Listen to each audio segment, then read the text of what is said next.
Je vous le disais en titre, la guerre déclenchée par le Hamas a donc débuté hier. On l'a dit, les services de renseignement ont été surpris, ils ont failli. L'ambassadeur d'Israël l'a reconnu ici même dans ce journal hier sur Europe 1. Nous n'étions pas assez préparés, mais le timing de cette attaque n'est pas anodin. Bonsoir Sébastien Lebelzik. Oui, bonsoir Pierre. L'offensive a été lancée alors que des négociations entre Israël, l'Arabie Saoudite, sous l'égide des États-Unis, semblaient s'accélérer en vue d'une normalisation, un rapprochement majeur qui, du coup, a été condamné par le Hamas et par son allié iranien.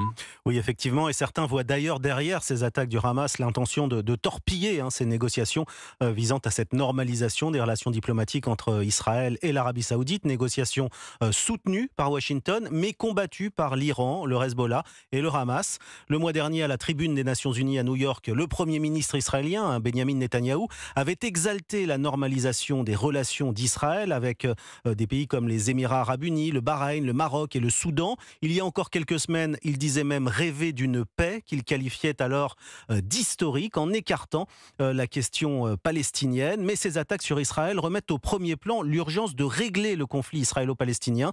Le prince héritier d'Arabie Saoudite, Mohamed Ben Salman, a ainsi exigé des avancées sur la question palestinienne, affirmant que la suite des négociations pour la reconnaissance de l'État d'Israël devait d'abord passer par le respect des droits légitimes du peuple palestinien. Merci de ces précisions, Sébastien Lebelzik, grand reporter à Europe 1.